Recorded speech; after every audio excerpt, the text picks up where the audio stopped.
ಹೆನ್ನಾನ ಮೆಹಂದಿನ ನಾವು ಹೇಗೆ ಅಪ್ಲೈ ಮಾಡ್ಕೊಳ್ಳೋದು ಆ್ಯಂಡ್ ಹೇಗೆ ಸೆಲ್ಫ್ ಮೇಲೆ ಅಪ್ಲೈ ಮಾಡ್ಕೊಳ್ಳೋದು ವಿತ್ ಏನೇನು ಇಂಗ್ರೀಡಿಯೆಂಟ್ ಅದರಲ್ಲಿ ಮಿಕ್ಸ್ ಮಾಡಿದ್ರಿ ಇನ್ನೂ ಕಲರ್ ಚೆನ್ನಾಗಿ ಬರುತ್ತೆ ಅನ್ನೋದನ್ನು ನಾನು ಇವತ್ತು ತೋರಿಸ್ತಿದ್ದೀನಿ. ನೋಡಿ, ನಾನು ಟೀ ಪೌಡರ್ ಆ್ಯಂಡ್ ಮೆಂತ್ಯನ ಹಾಕ್ಕೊಂಡು ಚೆನ್ನಾಗಿ ಕುದಿಸ್ಕೊಂಡಿದ್ದೀನಿ. ಅದನ್ನು ಸೋಸ್ಕೊಂಡು ಸ್ವಲ್ಪ ನೀರು ತೊಗೊಂಡೆ, ತಣ್ಣಗಾಗಿಬಿಟ್ಟಿದ್ದೀನಿ.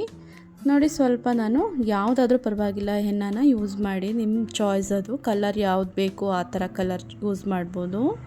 ಅದನ್ನೆಲ್ಲ ತಣ್ಣಗಾಗಿದೆ ಒಂದು ವಾಟರ್ ಅದಕ್ಕೆ ಆ್ಯಡ್ ಮಾಡ್ತಿದ್ದೀನಿ. ಆ್ಯಂಡ್ ಸ್ವಲ್ಪ ನೀರನ್ನು ಕೂಡ ಆ್ಯಡ್ ಮಾಡಿಕೊಂಡು ಮಿಕ್ಸ್ ಮಾಡಿಕೊಂಡೆ. ನೋಡಿ, ಈ ಥರ ಸ್ವಲ್ಪ ತಿಕ್ಕಾಗಿರಲಿ. ಆ್ಯಂಡ್ ಒಂದು ಹಾಫ್ ಲೆಮನ್ನ ಹಿಂಡ್ಕೋತಿದ್ದೀನಿ.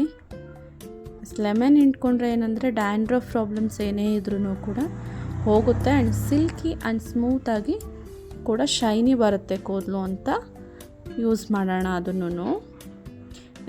ಇಷ್ಟೇ ನಾನು ಹಾಕ್ಕೊಂಡಿರೋದು. ಇದೆಲ್ಲ ಮಿಕ್ಸ್ ಮಾಡಿಕೊಂಡು ಹಾಗೇ 10 to 20 minutes ಬಿಡೋಣ.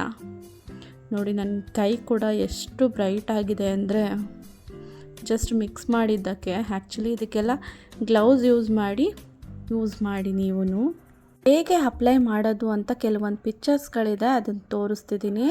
ನೋಡ್ಬೋದು, ಈ ರೀತಿ ಬ್ರಷ್ ತೊಗೊಂಡು ಸೆಲ್ಫಲ್ಲಿ ನೀವೇ ಅಪ್ಲೈ ಮಾಡ್ಕೋಬೋದು ವಿತ್ ಗ್ಲೌಸ್ ಮೇಂಟೈನ್ ಮಾಡಿ, ಇಲ್ಲಾಂದರೆ ಫುಲ್ ಕಲರೆಲ್ಲ ಬ್ರೈಟಾಗಿ ಕಲರ್ ಬಂದುಬಿಡುತ್ತೆ. ಇದೇ ರೀತಿ ಎಲ್ಲನೂ ಅಪ್ಲೈ ಮಾಡ್ತಾ ಬರಬೇಕು. ನೋಡಿ, ಇಲ್ಲ ಅಂದರೆ ಈ ಥರ ಆಗಲ್ಲ ಅಂದ್ರೂ ಕೂಡ ನಾವು ಇದೇ ರೀತಿ ಕ್ರ್ಯಾಪ್ ತೊಗೊಂಡು ಸೆಂಟರಲ್ಲಿ ಅಪ್ಲೈ ಮಾಡ್ಕೋಬೋದು.